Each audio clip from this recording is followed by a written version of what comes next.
देखिए, उनको खुद ही सनातन का ज्ञान नहीं है। अगर उन्हें ज्ञान होता तो वो इस तरह की बात करते। गीता में इसका श्लोक है, मनुस्मृति में भी इसको बताया गया है, लेकिन उनको राजनीति करने के लिए सिर्फ़ उन चीज़ों को बोलना है जिससे उनकी राजनीति चीज़ों को नहीं देखेंगे जिससे समाज कहते हैं कि ढोल गवार शुद्ध पशुनारी केवट जो थे वो भी जो है उस समय निचली कास्ट से आते थे। राम जी ने उनको अपने मंत्रिसभा में उनको सभासद बनाया था। जात पात होता तो ये हमारे रामायण में, हमारे महाभारत में, हमारे जितने भी ग्रंथ हैं उनमें तो ये नहीं मिलता। उसका कारण है कि 75 साल के बाद भी ये सारी कुरीतियाँ हमारे समाज में हैं। उस समय पे आरक्षण डाल दिया गया।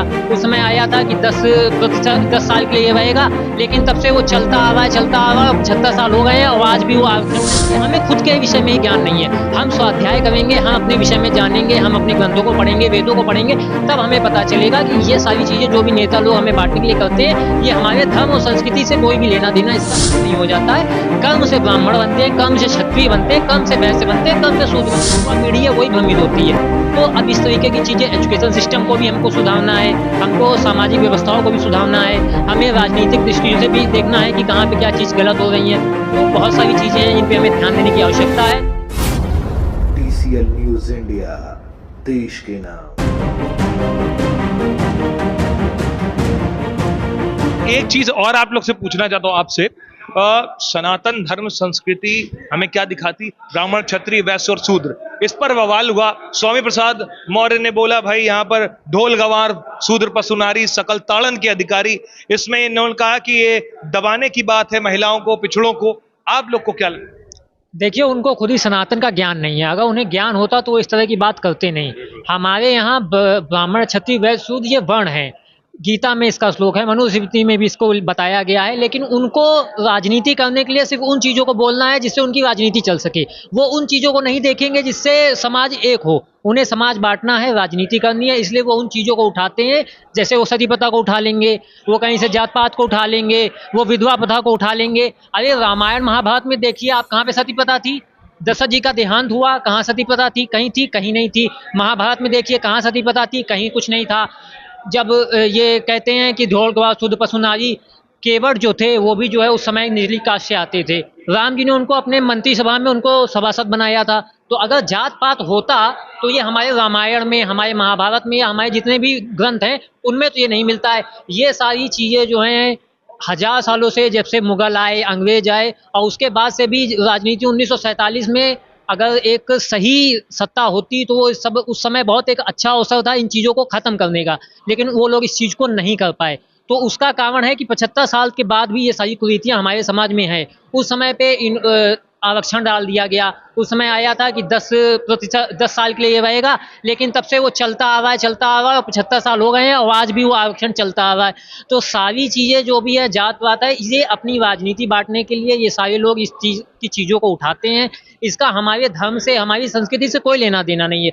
उनको खुद नहीं पता है। और सबसे बड़ी समस्या है कि नेता हैं वो तो अपना काम करेंगे, लेकिन जनता क्यों भ्रमित होती है? अगर जनता अपने बारे में जानती हो, अपने धर्म के बारे में जानती हो, संस्कृति के बारे में जानती हो, तो वो इन तरह के नेताओं के उनके भाषणों में नहीं फंसेगी। लेकिन हम क्यों फंसते हैं? क्योंकि हमें खुद के विषय में ही ज्ञान नहीं है। हम स्वाध्याय करेंगे, हम अपने विषय में जानेंगे, हम अपने ग्रंथों को पढ़ेंगे, वेदों को पढ़ेंगे, तब हमें पता चलेगा कि ये सारी चीज़ें जो भी नेता लोग हमें बांटने के लिए करते हैं, ये हमारे धर्म और संस्कृति से कोई भी लेना देना इसका नहीं है। आप अपने ग्रंथ को पढ़िए, आप प्रामाणिक चीज़ों को पढ़िए, आप उसको देखिए। वहाँ पर कहीं पे भी ब्राह्मण, क्षत्रिय, वैश्य, शूद्र वो एक वर्ण है जो समाज की व्यवस्था को बनाने के लिए किया गया था। आज भी हर जगह पे आप किसी कंपनी में जाते हैं, कहीं पे भी जाते हैं, तो वहाँ पर भी एक ऑर्डर सेट किया जाता है कि इसकी ये पोस्ट है, इसकी ये पोस्ट है। तो वो पोस्ट उसके काम के अनुसार उसको डिसाइड किया जाता है। तो वो कोई भेदभाव थोड़ी होता है। अरे आप फिर आपका आपके काम के अनुसार प्रमोशन भी होता है, डिमोशन भी होता है। तो वो कोई भेदभाव थोड़ी ना है। आप अच्छा काम करेंगे, आपका प्रमोशन हो जाएगा, आप बुरा काम करेंगे, आपका डिमोशन हो जाएगा। तो वो भेदभाव नहीं है। आपको अगर कहना है कि हम ब्राह्मण हैं, तो आप वैसे काम करिए। हम ऐसे ब्राह्मणों को भी जानते हैं जो कहते हैं कि हम ब्राह्मण हैं और वो मांस मदिरा पान भी करते हैं और कहते हैं हम ब्राह्मण हैं। तो ऐसा आप सिर्फ नाम लेकर घूम रहे हैं, ऐसा करने से कोई ब्राह्मण नहीं हो जाता है। कर्म से ब्राह्मण बनते हैं, कर्म से क्षत्रिय बनते हैं, कर्म से वैश्य बनते हैं, कर्म से शूद्र बनते हैं।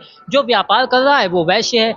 इसी तरीके से अब लेकिन समस्या क्या है, हमारे यहाँ एजुकेशन सिस्टम भी ऐसा है कि वो भी, अब हम आपको बताएं, हमारे स्कूल की एक 5th क्लास की बुक है, हमारे छोटे भाई बहन हैं वो लोग उसमें पढ़ते हैं। तो उसमें पढ़ाया जा रहा है कि जो ब्राह्मण होते हैं, जो गोरे होते हैं, वो ब्राह्मण हैं। ये हम आपको अभी का बता रहे हैं। हमारे पास बुक भी रखी हुई है, आप चाहेंगे तो हम दिखा देंगे। तो उस पुस्तक में लिखा हुआ है, और 5th क्लास की बुक है, और उसमें वो पढ़ाया जा रहा है। अभी का बता मैम कि जो गोरे हैं वो ब्राह्मण हैं, जो काले हैं वो शूद्र हैं। अब बताइए इसका कोई लॉजिक बनता है?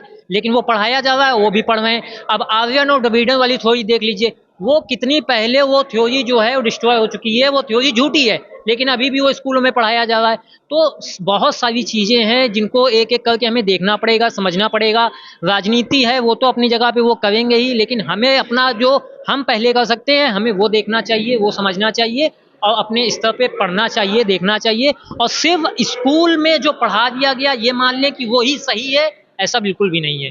क्योंकि बहुत सी चीजें हैं स्कूल में जो पढ़ाई जाती हैं जो गलत हैं। अब आप ही बताइए, कह दिया कि ब्राह्मण है वो गोरे हैं, जो ब्राह्मण, अब ये कहीं से लॉजिक है? कोई नहीं, लेकिन वो पढ़ाया जा रहा है।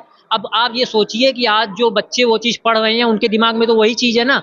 अब जब वो लोग इस तरीके के नेताओं के भाषण को सुनते हैं तो वो भ्रमित हो जाते हैं। सबसे ज्यादा जो भ्रमित होते हैं वो आजकल के जो युवा पीढ़ी है वही भ्रमित होती है। तो अब इस तरीके की चीजें, एजुकेशन सिस्टम को भी हमको सुधारना है, हमको सामाजिक व्यवस्थाओं को भी सुधारना है, हमें राजनीतिक दृष्टि से भी देखना है कि कहाँ पे क्या चीज गलत हो रही है। तो बहुत सारी चीजें हैं जिन पे हमें ध्यान देने की आवश्यकता है, तभी हम सारी चीजों को समझ सकेंगे और इस सारी चीजों को दूर कर सकेंगे।